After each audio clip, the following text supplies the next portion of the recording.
Hello, Packers fans. Welcome into PackersNews.com. I'm Kassidy Hill, joined by Pete Dougherty here on a beautiful Friday afternoon in Green Bay. Pete, I'm soaking in all this fall weather I can before we head down to Tampa, where I believe it is currently in the 90s.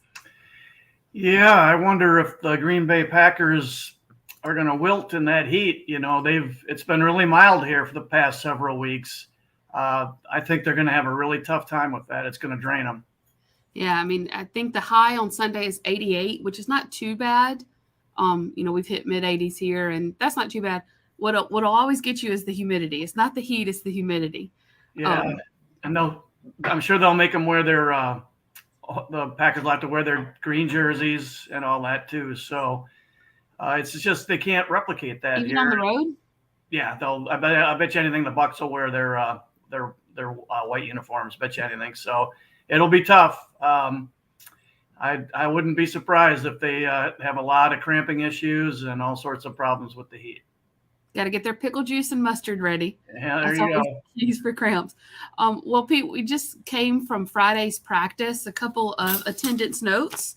And if you have any questions, feel free to put them in the comments. We'll get to them here in just a minute. But a couple of attendance notes. Mason Crosby and Randall Cobb were still not present. This is the second day in a row for Crosby, third day in a row for Cobb for an undisclosed illness. We don't know what that illness is. So we're not going to speculate. They don't have to specify certain illnesses this season, if that makes a difference. But David Bakhtiari, Alan Lazard, and Christian Watson did practice. Does that mean they'll play on Sunday? Who's to say? Matt LaFleur said, we'll see you on Sunday. We'll find out 90 minutes before the game. And so I pushed him and I asked LaFleur, what do you need to see from those guys today to feel comfortable playing them on Sunday? And he said, it's not so much what I see from them today, it's how they feel on Sunday. If this is the second day in a row for David Bakhtiari to practice, it would be the Lazard and Watson practiced Wednesday, didn't practice Thursday, so they practiced today. So none of them practiced 3 straight days. More so after they practiced today, how do they feel on Sunday? So that being said, Pete, does Bakhtiari, Watson, Lazard practicing today give you hope that they would play on Sunday? Just kind of given the track record of one or all 3 of them? Well, the first 2, I would think it's a really good sign. Guys with short-term injuries like they've had, if they practice Friday, especially if they end up being full participants, I don't know if they will be or not. I would think their odds of playing, that would look pretty good. Who knows with Bakhtiari, but this is kind of a first, right? Since the season started or even before then that he went 2 days in a row. I believe so. He has been going a day, miss a day, going a day. And it surprised me a little bit because I thought LaFleur said that even when Bakhtiari starts playing, they were only going to practice him every other day. So, well, he just said he would never practice 3 days a week. Oh, I thought it was 2 days in a row. He worded it as we won't practice him 3 days a week. Okay. All right. I thought it was okay. So thanks for clarifying that. So the fact that they had him go 2 days in a row, that makes me think he's at least got a chance to play. Now, maybe they're doing this as a prelude to next week where they'll do the same thing, but then play him next week. So maybe they still won't play him. But I would think his odds of playing just, went up a notch from what they were last week at this time. If he did play, imagine how poetic that would be. Because wasn't it the Bucs game in 2020 that was the first game he missed? That I don't remember. There were like 6 or – well, no, it was he tore his ACL on New Year's Eve. Let's ask I think he would have missed the regular season finale. Yeah, it was the regular season finale that he got hurt that week. So I don't think that was the Bucs.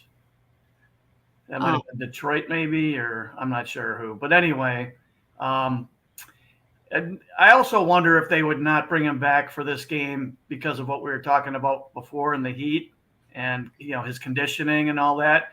Now, the one thing I guess you can't rule out, which, it's not something they would generally do, but maybe they'd activate him to play him part of the game. Maybe that way, Nyman would be a little fresh. They don't like to do that with offensive linemen because of the chemistry with, the 5 positions and they have to work as a unit. But maybe they want to put Bakhtiari out there just for like a quarter or something and see how he feels, Monday and even ramp him up as far as games go too. I get what you're saying about the heat, but I mean, at some point, I mean, week 1, it was the turf. Week 2, it was, oh, well, it's just the Bears. They don't need him. Week 3 is the heat. I mean, there's going to be an excuse every week, right? Oh, sure. But I was thinking this is more conditioning. Just, how long could he play? He hasn't played in a game for so long, and he's not practicing full time. So could he? I think finishing a game for him would be tough under any circumstances. But you put him out there in that heat, and you could be asking for soft tissue injuries and all sorts of things because he'd just be worn out. But like I said, maybe they only want to play him for X number of snaps, and then they'd put Nyman in there, or just put Bakhtiari in for a series, 1 or 2 series in the first half, or who knows. But basically with the way this injury has gone, it's believe it when you see it. We're all just guessing here. And this is a really good point from Natasha. Veterans like Cobb, Crosby, and Bakhtiari can miss a few practices as rest practices and still start. That's something that LaFleur has said. It was sort of the reason he gave as to why they felt comfortable not having to practice Bakhtiari 3 days a week.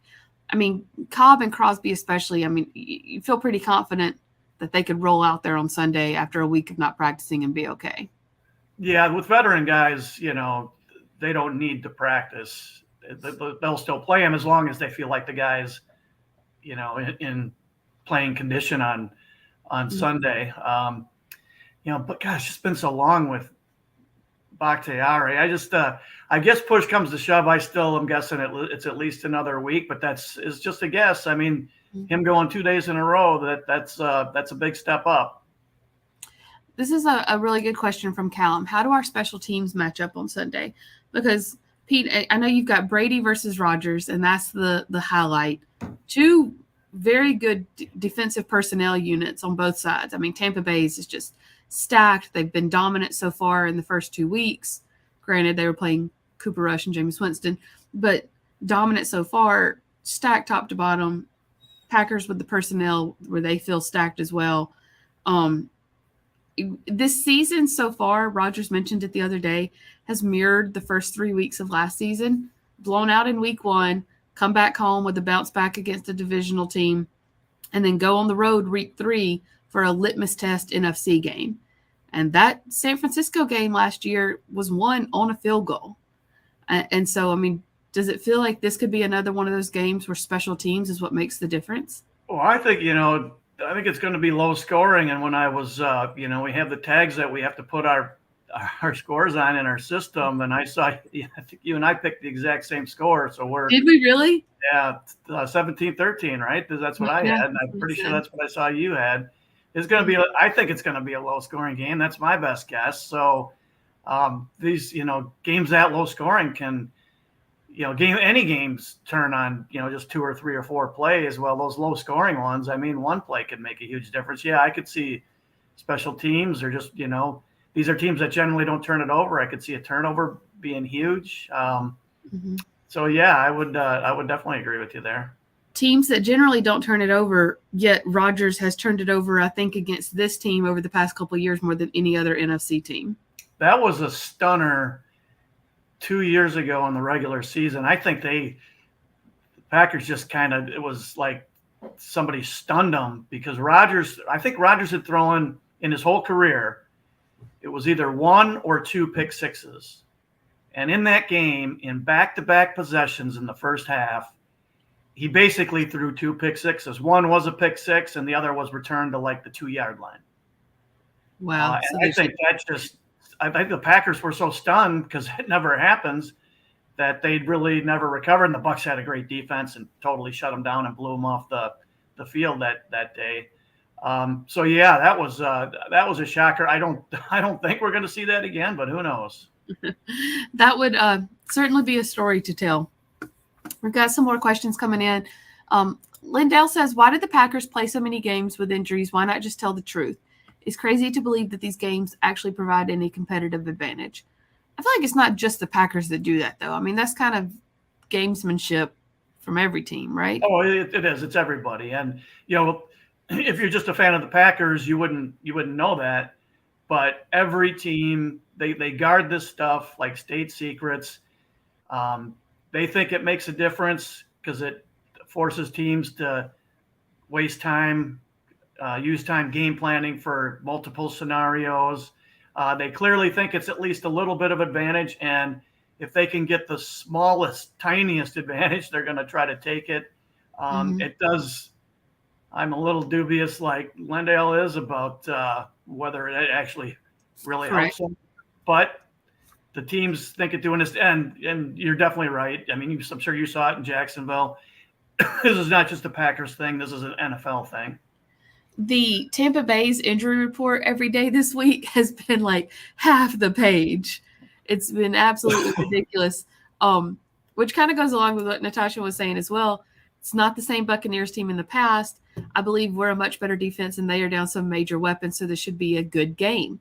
They are down some major weapons, according to their injury report, which I said is a mile wide. And, Rasul Douglas this week in the locker room was like, we don't really know who's going to line up out there. Mike Evans is suspended, but they didn't even know on Wednesday when they were game planning that his appeal had been denied. Chris Godwin, Julio Jones, Scotty Miller, Leonard Fournette, they've all appeared on the injury report this week.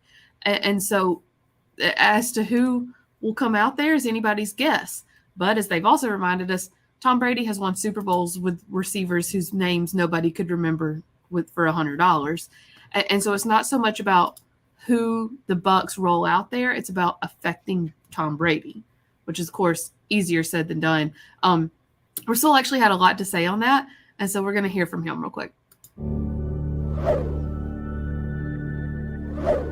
Did you see the tablet chuck that he had last week on the sidelines? Is that the goal of every defender, to frustrate an opposing quarterback to the point where you see that boil over above the surface? They lost, right? They won. After they did that? No, I'm saying they lost after they frustrated him? The Saints. Yeah, so we don't want to do that. We want to keep him happy and just let him throw us the ball. That's it. We talked over the last couple of weeks a lot about, like, man versus zone, but what you were saying about, like, Tom can't really run as much. I mean, he might just get the ball out quick. Is that the benefit of playing zone, especially in some of those passes? Nah, you got to mix it up. You got to mix it up with him. I'm not saying he can't run, because he can run. Like, I've seen him pull it and take it off. I don't think he's as fast as he was when he came out. I think, but he definitely can run. Is that kind of when you feel like you could get him into those turnover situations? You got to be smart. You got to know that if he understands it's coming, he has a plan for it. You know what I'm saying? So it's like a cat and mouse game you got to play with. Sometimes you mix it in, sometimes you don't. You just got to keep playing that game. A cat and mouse game, Pete. Can you get away with doing that with Tom Brady? Well, it's hard to get away with anything against him. But I guess it's just a question of which is the least worst option. And that's probably it. Mixing things up, disguising. Actually, I was talking with a coach from another team whose team has played Brady numerous times in the last 12 years or so, and he basically said his thought was the best chance you have is to get inside pressure on him, get pressure up the middle, because his whole thing is he can't run, but he slides around the pocket pretty well, and he steps up well. He has a great feel for the rush coming in on the outside. And if you can push the pocket in the middle, then he can't step up, and his life gets a lot tougher. So big game for, big role for Kenny Clark and Jaron Reed and whoever, Dean Lowry, if they use him in there at all. I don't know if Wyatt's going to rush at all from the inside, but this is a big game for those guys. I mean, is this one of those games where you can rush for and be okay with just that? Well, if you can get the pressure, because you definitely want get more guys in coverage, and you want to disguise coverages as best you can, but that's hard to do against a guy who's seen it all. Brady's not mobile, so I'd be concerned about blitzing him too much, because he's going to read the blitz and know where the hot read is. So your best bet would be, but you got to be able to get the pressure with 4. And the one thing is, I think the Bucs are on their 3rd center, right? They lost their top 2 centers for the season in camp. Ryan Jansen and then his backup as well. Yeah. So, maybe this is a game, maybe they'll be a little vulnerable up the middle. Could be an interesting to watch. I know, like you said, we both went 17-13 But what is your key to the game if the Packers are going to win? What will have been the difference maker? Yeah, that's a tough one. I guess the difference maker will be that they can run the ball at least well enough against a really good defense. And I do wonder, I mean, Jones and Dillon are really good backs. I mean, A.J. Dillon's a good back. I still think Jones is the guy who makes the thing go. Mm-hmm. But this might be a game where Dillon has to play a big role, because when they've tried to run outside at all against the Bucs, a couple of years ago, it got them nowhere. Those linebackers are just too fast. And I wonder if this is a game. Like chase you down. Yep, he is. I think he's the best one in the game. And, I just wonder if this is a game where you give the ball to your 247-pound running back and have him run right at those guys and try to wear them down. Yeah, could be very beneficial indeed. We might see more A.J. Dillon than we have the first 2 weeks. Cal asked what's up with Bakhtiari. I know we mentioned that on the top, but just in case anyone missed it, he was at practice today.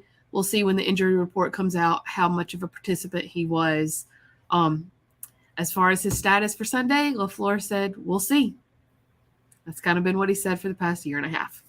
So we will see for sure. Indeed, we will all be there. Pete, what time do you land in Tampa?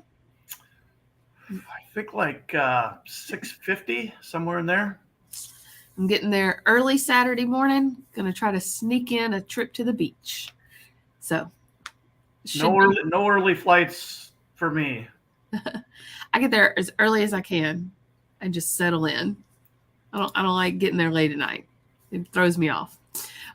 Anyways, as I said, we will all be there in Tampa this weekend to cover this game for you from beginning to end. Don't miss Tom Silverstein's live blog going during the game as well. And then Pete and I will be there to bring you updates after the game on a Facebook Live post game as well. Pete, thank you so much for your time. Thank everyone for watching.